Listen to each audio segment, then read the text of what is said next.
All right. A lot has changed in the last two sessions here. This has all been the controversy over the king. Israel had the opportunity to receive the king and the messianic kingdom with it in the first century, and first century Israel chose to reject the king. And so the kingdom was postponed, and his ministry took on a different flavor because it has a different purpose from that point until the cross. So the things to keep in mind here is that Jesus has just been rejected as the Messiah, and so the kingdom was also rejected, and his ministry is different. We're going to see another way tonight in which his ministry is different than before. And we start with Jesus' demonstration of his messianic power. This is not anymore for the purpose of bringing Israel to the point of making a decision about his messiahship, but it is instead for training his apostles. He's going to do many miracles similar to what he did in the first year of his ministry, trying to get Israel to make a decision about him. But here we're going to get more detail about these miracles because the apostles are learning something specific about each one of these miracles. And so they are recorded for us to learn from as well. The very first one takes place on the same day of his rejection. It says here in Mark 4:35, right after he teaches in parables, that on that day when evening came, they got into boats, and Jesus says, let's go to the other side. Now, the other side is Gentile territory. It's between the Decapolis and Tiberias. It is in the region of Gadara. Can't find it here. In the region of Gadara, in the town of Gesera. I have it written down here somewhere. But anyways, on their way, a fierce gale of wind picks up over the sea. Now, this isn't uncommon in the Sea of Galilee. It's surrounded on either side by high hills on the east and on the west. And so wind would come down and mix in the basin of the Sea of Galilee and stir up quite a storm. But the disciples seem to think that this is a different kind of storm. Most of them are weathered fishermen, and they've never experienced anything quite like this. In fact, they are afraid for their lives. Jesus, on the other hand, is in the bow of the ship asleep. Now, this isn't that surprising. This is probably the most stressful day of his entire ministry up until this point. He is in the body of a man, having taken on flesh like us, and he is probably worn out and exhausted. But they go and wake him up. The storm gets that bad. They think they're about to die, and they say, "Teacher, do you not care that we are perishing?" Now, this is a bit of an emotional response, and it seems rather accusatory as well. It's as if they are frustrated that he is not as upset as they are, that his faith isn't wavering like theirs is. Jesus is in full control still. And so he wakes up and rebukes the wind, and he says to the sea, "Hush, be still," and the wind dies down and it becomes perfectly calm. Interestingly enough, these two verbs together are only used in one pattern elsewhere in the Gospels. And they are only used with animate objects, not inanimate forces of nature. So when he gets up and he rebukes the wind and the sea hushes, he is doing the same thing to the forces of nature as he does when he exorcises a demon. In Mark 1:25, Jesus rebukes the demon, and he says, "Be quiet and come out of him." And then the man is thrown into convulsions, and the unclean spirit cries and with a loud voice comes out. In Luke 4:35, another exorcism, Jesus rebukes the demon, saying, "Be quiet and come out of him." And when the demon had thrown him down in the midst of the people, he came out of him without doing any harm to him. This is the pattern that Jesus uses for exorcising demons, for exercising control over demonic forces. Jesus' ministry from this point forward is not about the kingdom, it's about the cross. And Satan is exercising all powers in his belt in order to keep Jesus from the cross. On the very first day of the new phase of his ministry, Satan attempts to kill Jesus. And it does not succeed by any means. In fact, Jesus coolly and calmly rebukes this demonic storm, and the sea calms.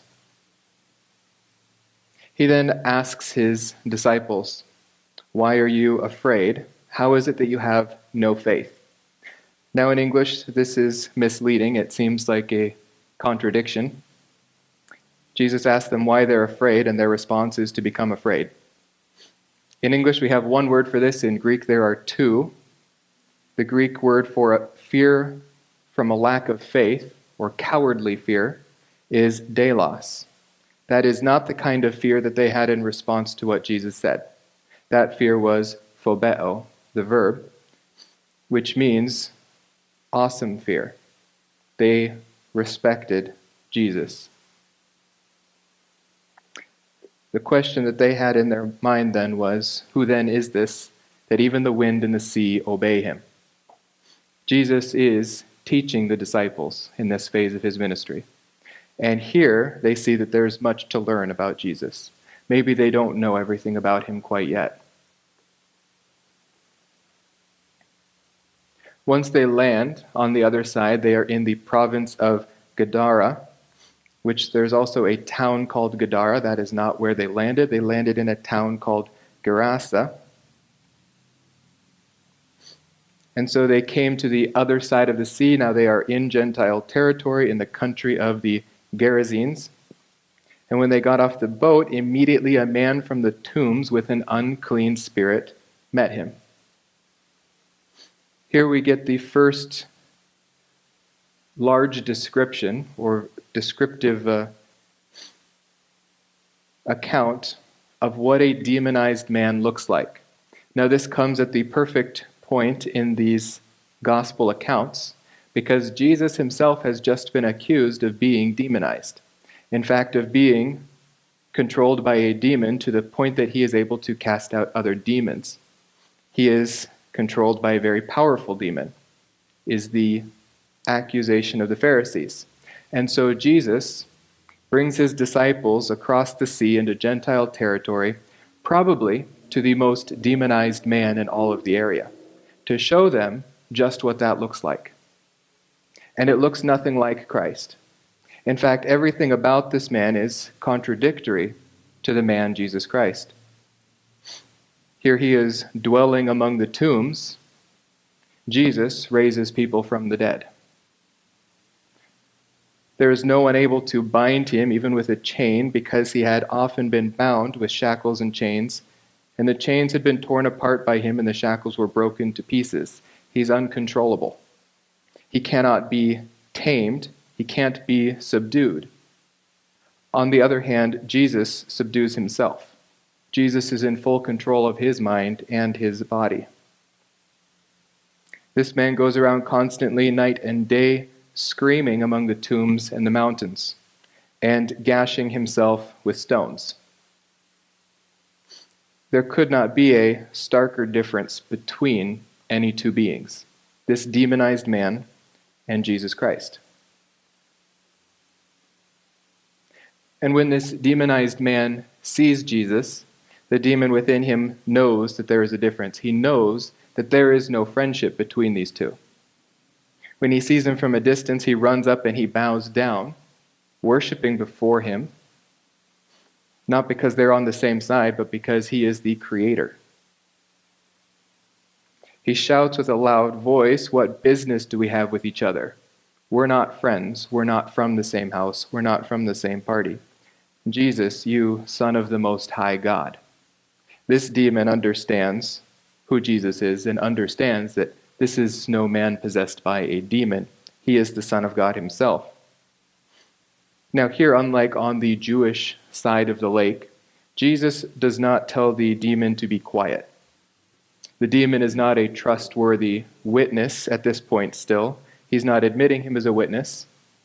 But the purpose of silencing the demons on the other side was so that Israel did not accept him on the basis of the demon's witness, but on God's witness. And so here, there is no longer a need to silence these demons. They have already rejected the witness of God. But this demon implores him not to torment him. In Luke's account, In Luke's account, he asks if he is going to torment him before the time, before the appropriate time. This demon understands his ultimate doom. He understands that he has no hope, but he also knows that this is not yet the time of the end. He understands that it is not Jesus' time to cast the demons away forever. Jesus asks this demon, what is his name? This is the same pattern that the Pharisees would use for casting out demons. Jesus, remember, does not need to receive the name from a demon in order to gain authority over it. He already has authority over it. But he asks this demon his name probably for another reason. Because this demon's name is Legion, which is a technical term for an army of 3,000 to 6,000. There are 3,000 to 6,000 demons in this man. We'll see that eventually he will cast them into 2,000 pigs, which means there was at least one in each pig, and probably more in multiple of them. Jesus is showing his power over this demon. He does not invoke the demon's name in gaining authority over it, but he simply casts them out. Jesus is powerful over a legion of demons. I think this is also would be a very colorful demonstration to the apostles who had heard the last clear teaching from Jesus when Israel rejected them, and it came in the form of a judgment on Israel. That they had been swept clean and prepared for the king by John.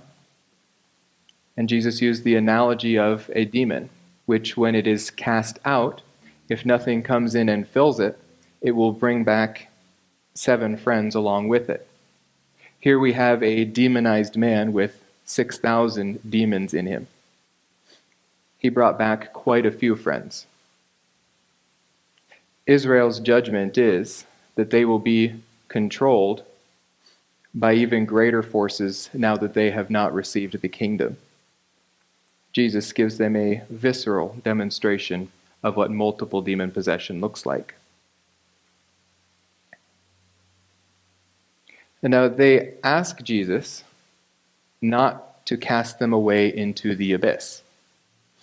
The abyss is a technical term referring specifically to the bottomless pit. Before the resurrection of Christ, there was only Sheol. Whether good or bad, you went to Sheol. But Sheol had multiple compartments in it. Sheol itself was not hell, but within Sheol was paradise and hell. As well, there's the bottomless pit. There is Tartarus also. The one destiny for those righteous dead is paradise. We see this with Jesus on the cross when he tells the thief hanging on another cross that today he will be with him in paradise. Jesus, when he died, descended into the paradise section of Sheol, into the bosom of Abraham.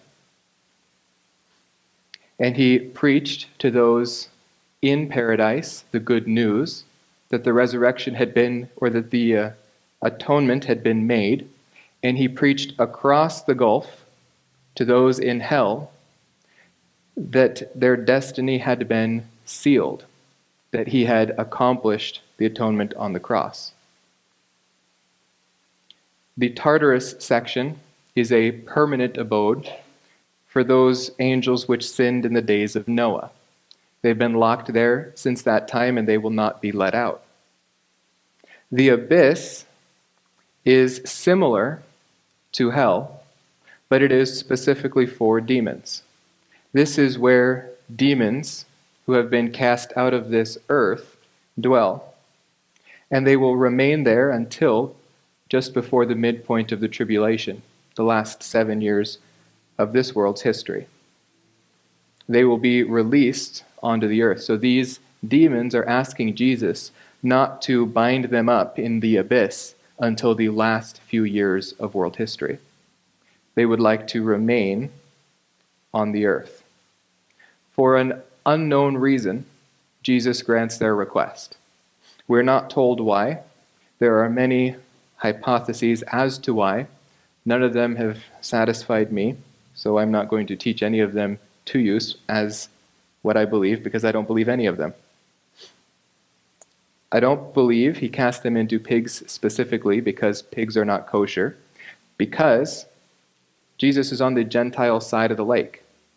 There is no law against pigs on the Gentile side of the lake. But, not surprisingly, this really upset the pig farmers. They didn't care that this demonized man who had been plaguing the area was now cured, fully clothed, which was a plus, and passively sitting beside Christ. They looked at this and they didn't care. They said, "Jesus, get out of our region." Not surprising. But this man asks Jesus, this man who is indwelled by legion and is now cured of his demon possession, asks Jesus if he can accompany him. He wants to go with Jesus. He wants to be a disciple of Jesus. And Jesus does not let him. This is not very understandable if you don't understand the different phases of Jesus' ministry on earth. At this point, he is not admitting Gentiles as disciples. His ministry is to Israel. And until his resurrection, he does not extend this ministry beyond Israel. However, he does tell this man to go home and report everything that happened. The message can spread throughout Israel, but he will not accept disciples from those who are not among Israel. And so this man proclaims what happened to him by the hand of Jesus in all of Decapolis. Now, next week when we come back, we are going to see an event called the Feeding of the 4,000. We get to see the fruit of this demoniac's witness. These 4,000 that accumulate to hear Jesus were the fruit of his proclamation that Jesus had cured him of these 6,000 demons.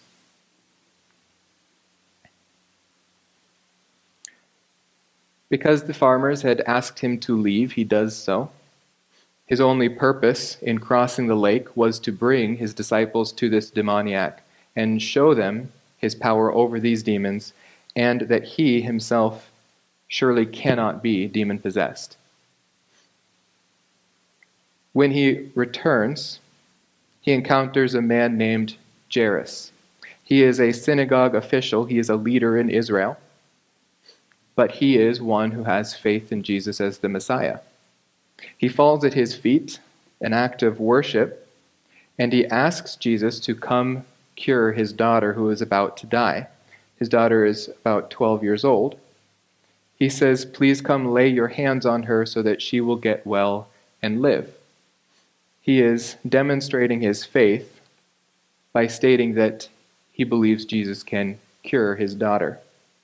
So Jesus, on the basis of compassion and the faith of this man, not to produce faith, but because faith already exists, agrees. And he begins to walk in that direction with Jairus. And it says that the crowds are squeezing in on him. He is probably being pressed on all sides by all these men. And yet he notices someone touch him. His disciples reasonably wonder why he is being so specific, or, they say, everyone's touching you, essentially. What do you mean, who touched me? But Jesus specifically felt one person who touched the rim of his robe, which would be the tassels that hang off of the Jewish males' robes, and he felt a bit of power go from him. This woman was a woman who had been hemorrhaging for 12 years, the same length of time as Jairus' daughter had been alive. This hemorrhage made her ceremonially unclean. So for 12 years, she had been essentially an outcast in society. It says that she endured much at the hands of many physicians. Dr. Luke leaves this out of his account, perhaps for professional courtesy. And she had spent all of her money trying to find a cure. She was not helped at all, but rather her hemorrhaging had grown worse. Now, in order to understand what it means that she endured much at the hands of the physicians, I have 5 different remedies that the physicians of that day would use for a hemorrhaging woman.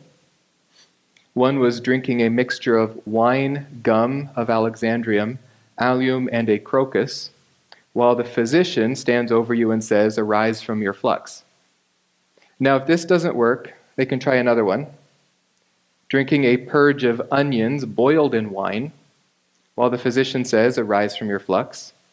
Now, that one's bound to work, but if it doesn't, they put her at a crossroads, have her hold a cup of wine, and one physician jumps up behind her and tries to scare her. And if she is scared, then the other physician says, "Arise from your flux." Then she will definitely be cured. She paid good money for this. If that doesn't work, which is really unlikely, the next step would be to drink wine boiled with a handful of cumin and a crocus, while the physician says, "Arise from your flux." And then their last-ditch effort is digging 7 ditches, burning 4-year-old tree clippings while sitting over the 7 dishes, while the physician says, "Arise from your flux." I am surprised that none of these worked. But when she touched Jesus' garments, she was instantly cured. After hearing about Jesus, she came up in the crowd behind him and touched his cloak. For she thought, this was her reasoning, that if she touched his garments, she would get well. And immediately the flow of blood was dried up, and she felt in her body that she was healed of her affliction after 12 years. Now Jesus gets her attention, but is actually getting his disciples' attention. He turns and asks, "Who touched me?" This wasn't because he was curious. He looks right at the woman. But the disciples, so perturbed by his question, "What do you mean, who's touching you? Everyone's touching you," are now watching what's happening. And he sees the woman who confesses all of this to Jesus. And Jesus then corrects her theology, teaching her something about faith and teaching his disciples something about his power over disease. He says to her, "Daughter, your faith has made you well. Go in peace and be healed of your affliction." Touching his robe was only a demonstration of her faith. She did that because she had faith in Jesus' power to heal. It was her faith that caused her healing. This was just enough time, though, for Jairus' daughter to die. They were on their way, and while Jesus is still talking with this woman, someone comes from Jairus' house to tell him, "It's too late. She's dead. Stop bothering Jesus. He can't do anything now." And Jesus says to Jairus, "Do not be afraid any longer, only believe." In other words, don't listen to him. It's not too late. Just believe. Now, his disciples were not the only ones who just watched him heal this woman based on faith. Jairus also watched this happen. And so Jairus continues to believe that even though his daughter has died, it is not too late. And so Jesus goes to Jairus' house and takes in with him only 3 of his 12 disciples, just Peter, James, and John. We see that for some of his greatest miracles, he has some of the fewest disciples, and that is by design. When he gets into the house, they're all mourning, which is only natural, and it's the first stage in the death process of a Jewish person.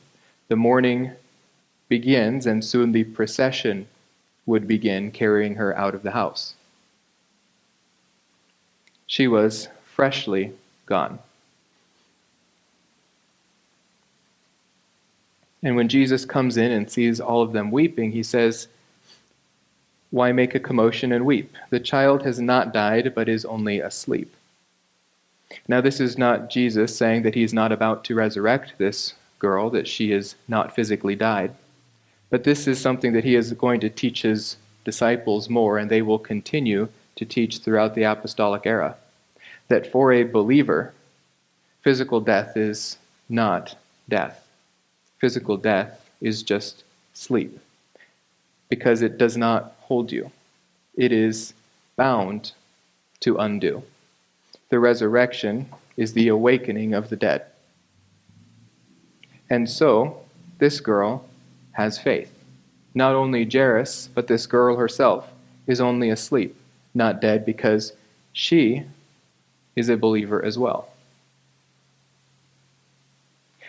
But naturally, the people in the house began to laugh at him. They watched her die. Every physical indication was that she was dead. They did not understand Jesus, but Jesus' purpose was not for them to understand him, but to teach his disciples. He puts all of these people out of the house and takes with him into the child's room only the father and the mother, and his 3 chosen disciples. They enter the room where the child is. Jesus takes the little girl by the hand and says in Aramaic, "Talitha cum." Mark translates this for his Roman audience, "Little girl, I say to you, get up." Do you remember that physician's remedy for the woman in hemorrhaging was to say, "Woman, get up out of your flux"? He didn't need to use this for the woman who was hemorrhaging. Obviously, he knows this phrase. He uses it with the little girl. Jesus tends to buck the system to show that he is not following the pattern of the physicians, the Pharisees, but he is instead operating on his own authority. Jesus tells the little girl to get up. It's as simple as that, and she gets up and begins to walk. Everyone is astounded, naturally. But Jesus does something that he hasn't done much of yet until this point in his ministry. He tells everyone there, very strictly, that no one should know about this. It is a secret.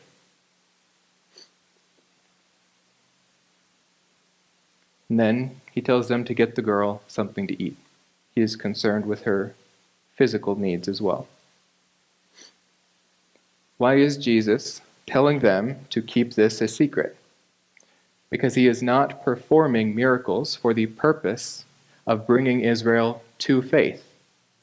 He is performing miracles for those who already have faith on the basis of compassion. Jesus then demonstrates his power over blindness.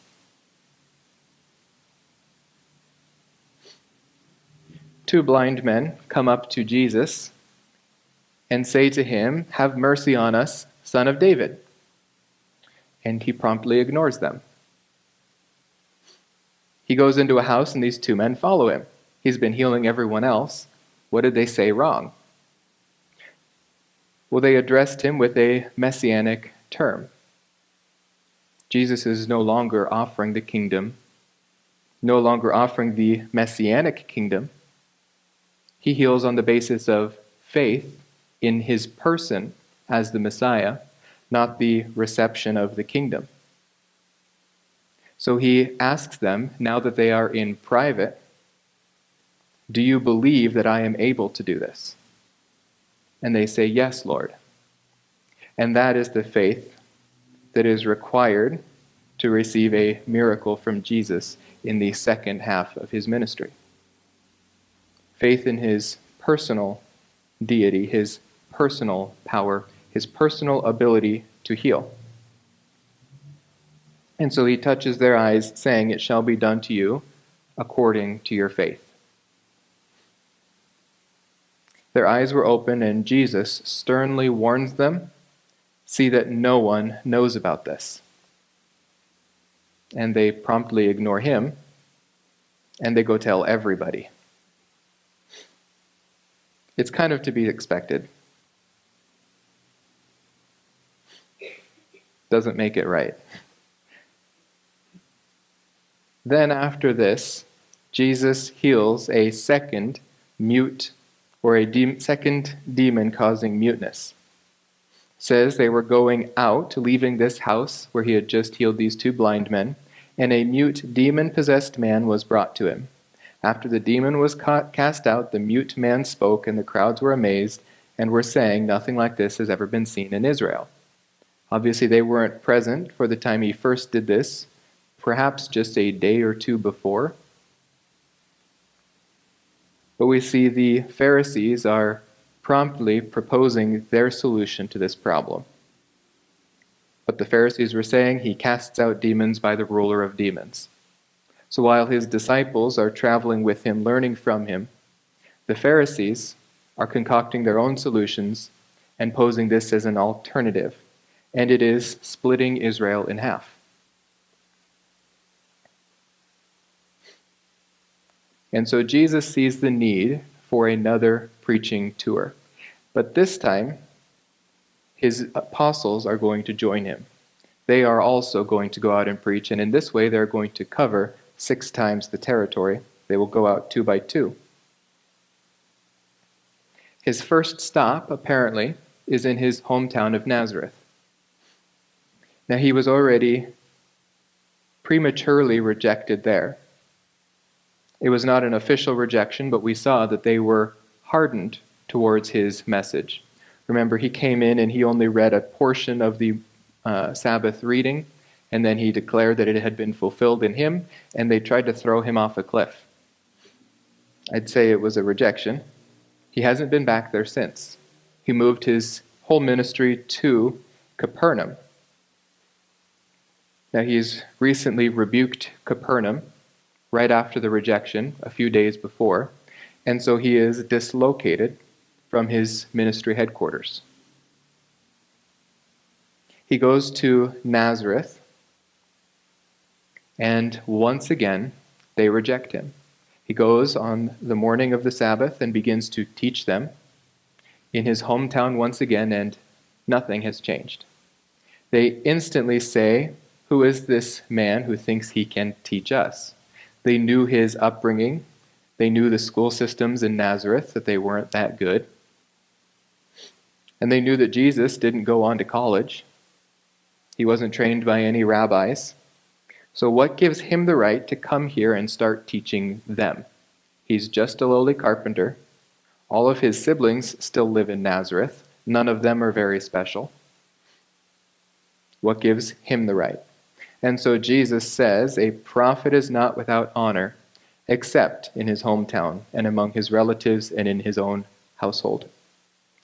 They were a little too close to the problem. They couldn't receive him because they couldn't understand who he was. They saw him as just another kid around town. The prophets were often rejected most harshly in their own hometowns. Jesus is no exception. But now Jesus makes a pronouncement based on the rejection by Nazareth. It says he could do no miracles there, except that he laid his hands on a few sick people and healed them. And as we can understand from the context, those few sick people were those that would have personal faith in him, the remnant of Israel. They received some healing, but there were not many in Nazareth. In fact, none of his siblings at this point were even believers. And this is one of only 2 places in all of the scripture where it says that Jesus wondered. Jesus could almost not believe their unbelief. But this didn't stop them.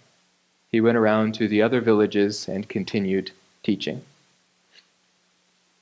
He uses this as a sort of pattern now to teach his disciples what they are to do in the land of Israel. He sends them out on a missionary journey because of his compassion. He looks around at the divisions in Israel, and he sees that the people are distressed, they are dispirited, and they are like sheep without a shepherd. No one to guide them. They are torn between 2 shepherds, the Pharisees and Jesus the Messiah. And so, he says to his disciples, the harvest is plentiful, but the workers are few. Therefore, beseech the Lord of the harvest to send out workers into his harvest. And guess who goes first? Those who are just told to pray for missionaries. Those who are praying for missionaries themselves go out as missionaries and share the word. They become these first few willing workers. And as they go and share this word, those who receive it will also share it. And so the harvest that is plentiful is reaped and also sowed. Jesus also summons his disciples and he gives them authority. Now, this is something given specifically to the apostles, not a blanket gift to all believers. He gives them authority over unclean spirits to cast them out, to heal every kind of disease and every kind of sickness. This is for the purpose of confirming their message, just as Jesus had used these to confirm his message in the first half of his ministry. They are given a specific mission. They are not to go to the Gentiles. They are not to go to the Samaritans. This is not yet within the parameters of the gospel message. They are specifically to go to the lost sheep of the house of Israel. The gospel is to the Jews first, and then to the Gentiles. It will be extended to the Gentiles, but not before the cross. As they go, they are to preach the kingdom of heaven is at hand, or that the kingdom has drawn near. We have to take this in light of what has just happened. The kingdom is not being offered to first century Israel, but it is being offered to the individual. The individual Jew still can enter into the kingdom, not on the basis of his blood of Abraham, but on the blood of the Messiah through faith in the Messiah, a spiritual and physical seed of Abraham. He tells these disciples to heal the sick, raise the dead, cleanse the lepers, messianic miracles even, to cast out demons. Freely you receive, freely you give. He has given them the same authority that he has. As his delegates, they do not get a lower level of authority. They go as his emissaries. Those who receive them are counted as having received the Messiah himself. They are sent on his authority. He also tells them not to take with them all of their physical needs. Don't take with you gold, silver, or copper in your money belts. Don't take with you 2 coats, just the shirt on your own back. You don't need 2 pairs of sandals. And you don't need 2 staffs. The work is worthy of the support. God is going to provide for their needs.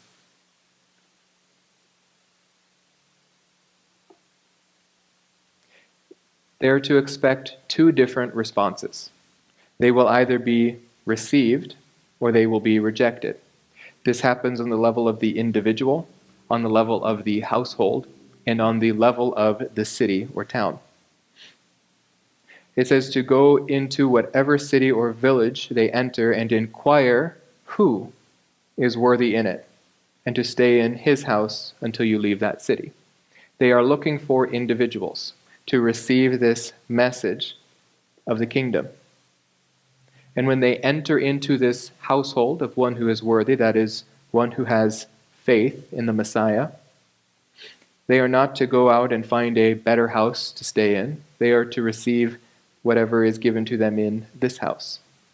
If the house is worthy, give it your blessing of peace, but if it is not worthy, take back your blessing of peace. Having stayed in this house, they will be able to observe, are they actually believers, or are they not? Whoever does not receive you nor heed your words as you go out of that house or that city, shake the dust off your feet. In other words, this is a symbol of judgment. They are to essentially wipe their hands of that city. They are not to concern themselves any longer within it. They are to get out and move to the next city. It says that for those who receive this instead of the blessing of the apostles, for them it will be more tolerable for Sodom and Gomorrah in the days of judgment than for that city. They, just like Israel, the rest of Israel, have received enough witness to believe. They have the entire canon of the Hebrew Scriptures, and they have the entire first year of the ministry of Jesus Christ. If they cannot receive that, they have received enough revelation. They cannot then receive the apostles on the basis of Jesus' authority, the miracles that they produce. They do not get more revelation, but they are held accountable for the revelation that they have received. The disciples are also to expect persecution. Jesus tells them they are going out like sheep among wolves. This is obviously a dangerous situation for them. They are to be shrewd or wise as snakes, and they are to be as innocent or harmless as doves. In other words, they are to be wise in avoiding getting in situations where they come into physical danger. But if they do come into physical danger, they are not to get out of it by violence. They are to beware of those who seek to capture them. First, in the synagogues, it says that they will hand you over to courts and scourge you in their synagogues. This is a direct message about the mission that he is sending them on immediately, but he extends this a bit to a mission that they will go on after the resurrection, because he includes Gentiles in this statement as well, that eventually, in their mission work, they are going to be held captive by governors and kings in Gentile lands as well. This is not in the scope of this fourth preaching tour, the missionary tour of the apostles, but it will become part of their experience after he is gone. And when they are captured, they are not to worry about what they will say. God will give them the words to say. They are his spokesman. And now here in Matthew 10:21 through 22, we get two instances where it shifts from the second person to the third person. Jesus gives two principles that will be true of all believers, all of the remnant, including the apostles, and then one that is specific to this missionary tour that the apostles are about to go on. The first is that brother will betray brother to death, and a father his child, and children will rise up against parents and cause them to be put to death. There is division in the household of Israel. The family unit, which is the core unit in Israel, which is, in other instances, a nearly indivisible unit, is now divided right down the center. The second statement is that they will be hated because of his name. Now this generally does apply to the others, but this specifically applies to the apostles here. Not all of the apostles will experience brother hating brother to death, father hating child, but in Israel generally this will be experienced. The apostles will experience specifically that they will be hated because of the name of Jesus. And then again, he broadens it to the third person, speaking of the whole generation. It is the one who has endured to the end who will be saved. This is in the context speaking of the judgment coming on Israel. The one who sides with Jesus might be put to death by the Jews, but he will not perish in the judgment that is coming on Jerusalem. The one who has no faith in Jesus might survive the wrath of the unbelieving Jews, but he will not survive the wrath of God on Jerusalem. And the one who has faith in Jesus, but does not follow him, but instead chooses to follow the unbelieving Jews, will find himself perishing in the judgment on Israel and entering into the kingdom because of his faith, but having no rewards to show for it. When Jesus sends them out into all these cities, he tells them that they will not finish this missionary journey before the Son of Man comes. This is probably a reference to his triumphal entry. Before it is time for him to go to death, the missionary work that he has for them will not cease. It will continue even after his death, after his resurrection, until the death of the apostles themselves. The apostles, just like Jesus, will be rejected. He uses a Kal Wayomer teaching tactic here, which is common in Jewish teaching, to teach them if the greater, that is, the teacher, is rejected, so the slaves will be rejected. If he who is over them is rejected, the ones who are under him will also be rejected. They should not expect any different reception than Jesus has encountered. But that is not the point of this preaching tour. It's not to be accepted on a broad level, but to reach the individual in Israel. It is enough for the disciple that he become like his teacher and the slave like his master. And if they have called the head of the house Beelzebub, how much more will they malign the members of his household? They will even be rejected on the same basis as Jesus was rejected. But they are not to fear those who can put only the body to death. They are to instead fear him who is able to destroy with both body and soul in hell. Now, this is not a threat from Jesus. This is not Jesus telling him that if you fail in your mission, you're going to hell. He is using, once again, a Kal Wayomer teaching method to show them that this is, or show them the difference, that if they can kill just the body, so much greater is Jesus. And this same verb that we saw earlier is used, phobeo. It is a fear of or fearful respect. In fact, Jesus will tell them that they matter so much more than the sparrows that God keeps aloft in their flight. He is going to keep them aloft in their mission to Israel.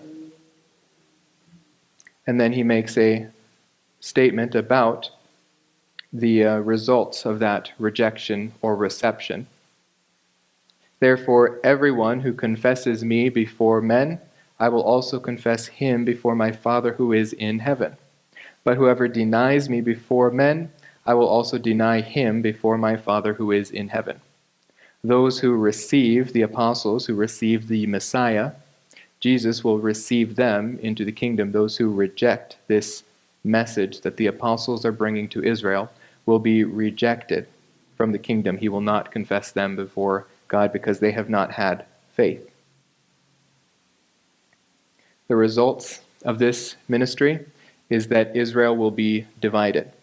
Jesus says he did not come to bring peace, but to bring a sword. The result is that he is going to set a man against his father, and a daughter against her mother, and a daughter-in-law against her mother-in-law, and a man's enemy will be the members of his household. While this is possible outside of Israel, it is the principle in Israel. This is not the necessary case outside of this specific ministry within Israel. But for one to confess Jesus as the Messiah in Israel is a heresy, bar none. This will divide the house of Israel in a way that it will divide no other people group. And this sheds more light then on the prophecy in Malachi. If you remember, there were two prophecies of a forerunner, one in Malachi chapter 3 and another in Malachi chapter 4, where it was assumed that they both referred to the same one that would bring in preparation in Israel to receive the Messiah. Only in chapter 4 is Elijah himself named, and he comes in order to restore the hearts of the fathers to their children, and the hearts of the children to their fathers, so that I will not come and smite the land with a curse. This is necessary because of the first coming of the Messiah, which became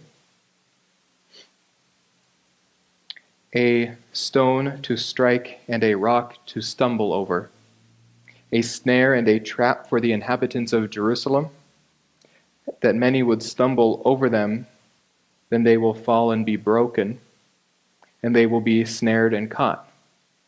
This was Isaiah chapter 8, the prophecy of the two responses to the Messiah. For the remnant, Jesus would be a sanctuary, protection. For the unbelievers, Jesus would be a trap or a snare. And so it came to be. So he says then, whoever loves father or mother more than me is not worthy of me. And he who loves son or daughter more than me is not worthy of me. Again, a Cal Wyomer method of teaching. You are not supposed to simply hate your mother and love Jesus. This is not what he is teaching. But if you choose instead your mother over the Messiah, when your mother has rejected the Messiah, you will find yourself caught up in the judgment on Jerusalem. This is the message of the book of Hebrews.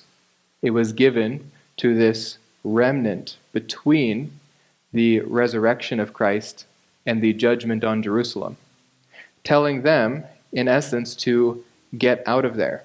Don't go back to the old ways. Don't join with the unbelievers in Israel. They are coming under judgment. You are under Christ.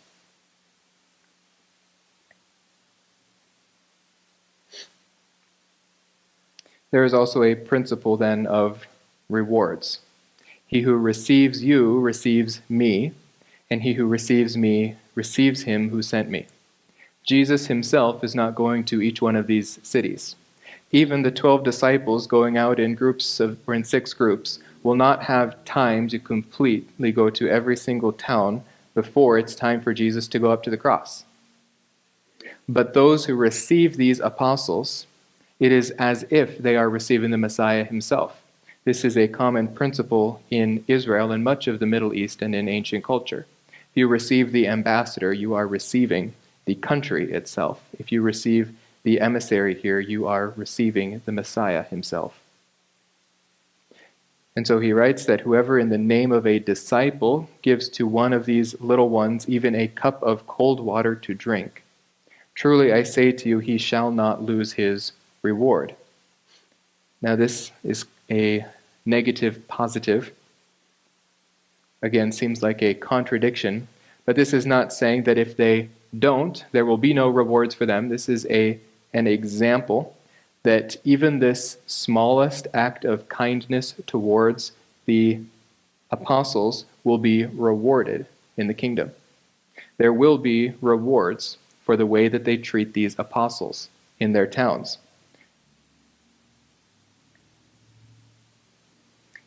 And finally, then, the fulfillment of this. The disciples immediately go and do exactly as Jesus told them to do. When Jesus had finished giving instructions to his 12 disciples, he departed from there to teach and to preach in their cities. They all went out and began teaching. Now, the last point tonight is the death of the herald. At this point, the gospel writers take the opportunity to tell us that John the Baptist has died, that he has been killed by Herod. Now, the Bible has a different record of why this occurred than secular sources like Josephus. Josephus records the party line, what was reported as the reason for John's beheading. The decided upon line was that he was a threat to the sovereignty of the reign of the house of Herod, that his disciples and his message were threatening to undermine Herod. Now, in Scripture, we see that this actually isn't the reason. In fact, Herod kind of liked John the Baptist. He was sad when he put John the Baptist to death, but he had made a foolish promise to his stepdaughter, Salome, when she came to his birthday party and danced for him, and he really liked it. So he told her, "I'll give you anything you want, even up to half of my kingdom." And so she goes and asks her mother, Herodias, who has a bit of a chip on her shoulder because of John the Baptist, because John doesn't really like her adultery and her incest. And so she tells her daughter, Salome, "Go and ask Herod for John's head on a silver platter." Now, Herod was a nominal convert to Judaism. He was not supposed to be adulterously married to his brother's wife. He was not supposed to divorce his own wife in order to enter into this relationship. And he especially was not supposed to marry his niece, Herodias. This was incest. All of this went against the Mosaic law, and John was right to preach against it. If Herod was claiming to be under the law, he is to take on the full yoke of the law. Herod himself was an Idumean, not a Jew, but he took on the law. He was a proselyte. He has the responsibility to live up to the letter of the law. But to quiet the conviction from John the Baptist, Herodias wants him killed. And Herod, who could renege on this oath, does not. He says, "Oh well, too bad," and gives Salome John's head on a platter. And so John was killed for a personal vendetta, and the reported reason for his death was that he was a threat to the authority of the rulership. And what happens to the herald will happen to the king. Jesus will be killed because of a personal vendetta between him and the high priest. But it will be reported that he is killed because he is a threat to Rome and to Rome's sovereignty over Israel. What happens to the herald will happen to the king. The kingdom has been rejected. John's purpose was to prepare Israel for the kingdom. His mission on earth is finished. And God takes him home. Actually, he is waiting in Sheol for a few months. And then Jesus takes him home. Next week, Jesus continues to train his disciples. If you have the student manual, this is lessons 74 through 84. Let's pray. Dear Father, we thank you for this evening. We thank you for each evening that we are able to come together and study the life of your Son, Jesus, the Messiah of Israel.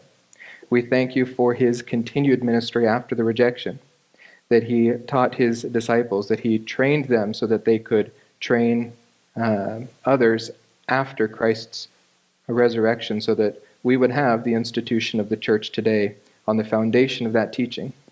So we thank you for this care that he extended to train us how to live in light of the rejection of the kingdom. We thank you for his gift to us on the cross, that he died to bear our sins, and that we are saved forever through faith alone in Christ alone. We thank you and we praise you in the name of your Son, Jesus Christ. Amen.